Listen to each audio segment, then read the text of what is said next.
वरिष्ठ सपा नेत्री जूही प्रकाश के मामले में बुधवार को पति योगेंद्र प्रताप सिंह ने मीडिया के समक्ष अपना पक्ष रखा। योगेंद्र ने मीडिया से रूबरू होते हुए कहा कि मेरी पत्नी जूही प्रकाश पुत्री नित्य प्रकाश निवासी रुई की बंडी शाहगंज जागरण द्वारा 17 सितंबर को मेरे ऊपर किए गए जानलेवा हमला करने के बाद अपने बचाव में तमाम प्रिंट मीडिया, इलेक्ट्रिक मीडिया को दिए गए गलत बयानों का खंडन करता हूं। जूही प्रकाश पूर्व में 2023 में हनी ट्रैपिंग मामले में जनपद नोएडा में नामजद है। इससे स्पष्ट है कि वे सभी को ट्रैप करती है। 2017 में सपा पार्टी से अपने ही पार्टी के लोगों को ट्रैप और बदनाम के लिए इसके पैसा है कि लोगों पर झूठे मुकदमे लिखकर उनसे मोटी रकम वसूल कर उनसे समझौता कर लेती है। पूर्व में जब मैं फ्लोरेंस सोसाइटी वाले फ्लैट में पेट्रोल पंप से वापस आता तो दरवाजा नहीं खुलती थी। इसकी बाइक 112 नंबर से पुष्टि कर ली जाए वे कितनी बार रात को गेट खुलवाने गई है। गेट न खुलने पर लौट गए हैं। रात मैंने बाहर दोस्तों के साथ गुजारी है। इससे स्पष्ट होता है कि यह खुद ही गलत कार्य घर के अंदर कर रही है। जूही प्रकाश लोगों को किस तरह ब्लैकमेल करती है ये इसके लैपटॉप और फोन के प्रमाण के रूप में मौजूद है। इसकी जांच करवाई जाए। ये पहले से ही मेरे विवाह पूर्व मेरी जिंदगी के बारे में पूरी जानकारी रखती थी। इससे सब कुछ साफ साफ बताया जा चुका था। फिर भी इसने उन सब कुछ साक्ष्यों को आज बतौर हथियार प्रयोग किया जा रहा है। जूही प्रकाश द्वारा मेरे पे जानलेवा हमला जो किया गया था वो पीड़ित व्यक्ति मैं ही हूँ और कल रात को हॉस्पिटल से मुझे छुट्टी मिली है।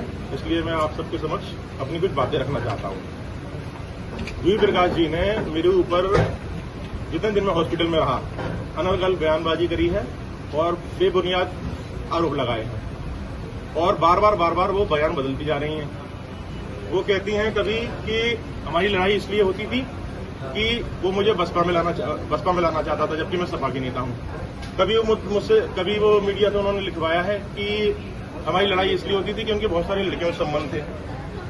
कभी वो कहती हैं कि हमारी लड़ाई इसलिए होती थी कि मैं फोन बनाता था या मैं सबके फोन बनाता हूं। तो इस विषय पे एक एक करके मैं सब अपनी चीजों को रखूंगा, अपनी बात रखना चाहता हूं आपसे। नंबर 1 कि बात सपा बसपा की थी ही नहीं, बात थी मेरे प्यार की। ठीक है, ये बसपा में लाना चाहना या सपा में लाना चाहना ये तो एक पार्टी के विचारधाराओं का मतलब है। उससे मेरा कोई लेना देना नहीं है कि आप आ रही हो कि नहीं आ रही हो। समाजवादी पार्टी में से छोड़ के बसपा में आप आ रही हो उससे मुझे कोई मतलब नहीं है, ना ही मैंने ऐसा कोई दबाव बनाया। दूसरी बात ये कि नेताओं को शराब परोसने के लिए बोला और उनके साथ सोने के लिए बोला ताकि मुझे बड़ा पद मिल जाए, ये इससे ज्यादा घटिया कोई भी कथन हो नहीं सकता, क्योंकि पूरे भारत देश में इस तरीके का कोई पुरुष आपको नहीं मिलेगा जो ऐसा काम करना चाहेगा। और अगर ऐसा ये एक नेता का किसी का नाम बोल दें जो मेरे घर में 3 महीने की शादी में आया हो और आके उसने एंट्री भी कराई हो, पानी भी पी के गया हो, शराब पीना और ये सब गंदी चीजें तो बहुत दूर की बात हो गई। लड़कियों का फोन बनाना, मैंने किसी भी लड़की का कोई फोन नहीं बनाया। और अगर ये कहती है कि अच्छा, इन्होंने ये भी कहा है कि मैंने इनका फोन बना के इनसे जबरदस्ती शादी करी। अगर मैं इनका फोन बनाता या 3 महीने से मैं इनके साथ सोशल कर रहा था तो इन्होंने कंप्लेंट क्यों नहीं करी कोई भी? जब इनके खिलाफ मुकदमा दर्ज हो गया तब इन्होंने मेरे खिलाफ कंप्लेंट करी है और मेरे जो भाई लोग हैं उनके खिलाफ कंप्लेंट कर रहे हैं। ये तो ये यहां से ही बात बेबुनियाद प्रूफ हो जाती है। इन्होंने एक सवाल उठाया कि पेट्रोल पंप लीज पे, ये पेट्रोल पंप कैसे हो जाएगा, मेरे नाम इतने ही पैसे वाला है तो किराए के फ्लैट पे क्यों रखता है? आप बलात्कार का केस लगा के फर्जी शादी करोगे तो आपको कहाँ रखूंगा? घर में तो अलाउ करेंगे नहीं ना। मेरे घर वालों तो मुझे निकाल दिया। और पेट्रोल पंप लीज पर है कि नहीं है, आप पेट्रोल पंप जाके चेक कर लीजिए कि पेट्रोल पंप लीज पे होता है कि नहीं। जूही प्रकाश जी इतनी पढ़ी लिखी होती तो उनको शादी वाली बात पता होती कि इस तरीके की फालतू बात करनी ही नहीं है, अपने आप ही फंस गई। इन्होंने ये भी बात बोली कि उन्होंने कहा कि बेटा आप अपनी पहले जान बचाइए और MLC कराइए सबसे पहले जाके। उन्होंने मुझे कुछ नहीं कहा कि थाने जाइए सब करिए। उन्होंने कहा पहले अपनी जान बचाओ क्योंकि इतनी हैवीली ब्लीडिंग हो रही है, उसके वीडियोस आप लोगों के पास होंगे। तो मैं सीधे वहां गया हूं। ये कोई भी मुझे हॉस्पिटल छोड़ने नहीं गई हैं। इनके जो षड्यंत्र था फेल हो चुका था क्योंकि मैं मरने से बच गया।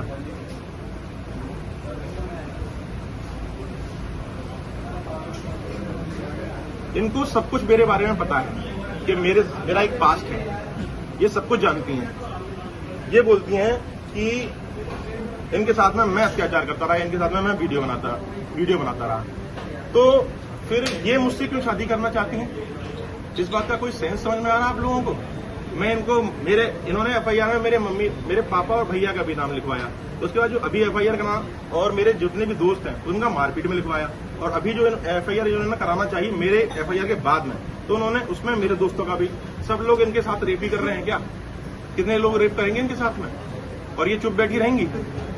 ये मुझसे मेरे ऊपर खुद मेरे पास सारी कॉपीज हैं। ये सर देखिए 31 तारीख को ये इन्होंने डीसीपी के यहाँ पे एफआईआर के लिए तहरीर दी और 1 तारीख के लिए ये समझौता हुआ कि 1 तारीख को मैं शादी करूंगा।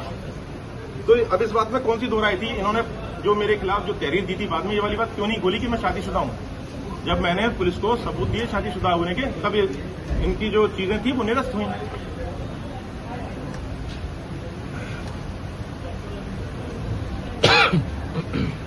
एक और चीज मैं स्कूल में खोलना चाहता हूं कि एक होता है कि law must take its course. मुझे कानून पर पूरा भरोसा है।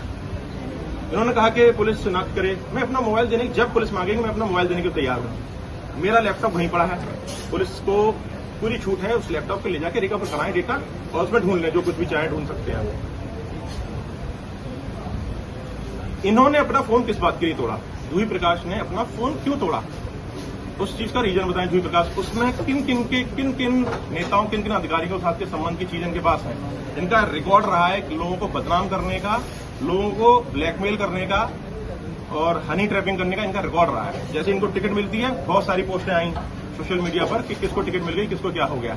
मैंने कभी इस चीज को ऑब्जेक्शन नहीं उठाया, लेकिन ये चीज समाज के सामने आना बहुत जरूरी है।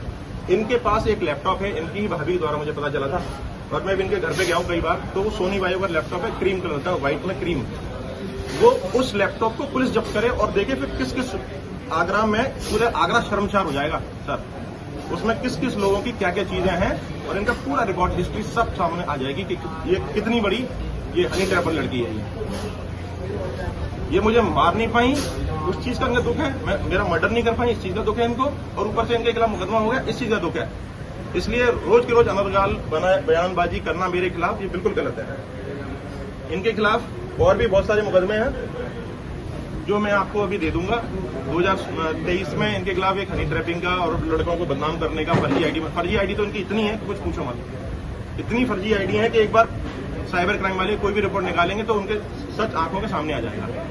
और वो एफआईआर मैंने आप लोगों को दिखा दी है, 2023 में इनके खिलाफ हुई थी। उससे पहले 3-4 एफआईआर और हैं और इन्होंने जो एफआईआर फर्जी करा के SC/ST लगा के किसी पे, वो भी मैंने आप लोगों को दे दी है। ये 2017 में भी पार्टी से निकाली जा चुकी है, समाजवादी पार्टी से, उसकी भी मैं आपको रिपोर्ट दे रहा हूं। तब भी इन्होंने नेताओं को बदनाम किया था और उनको हनी ट्रैप करने की कोशिश करी थी।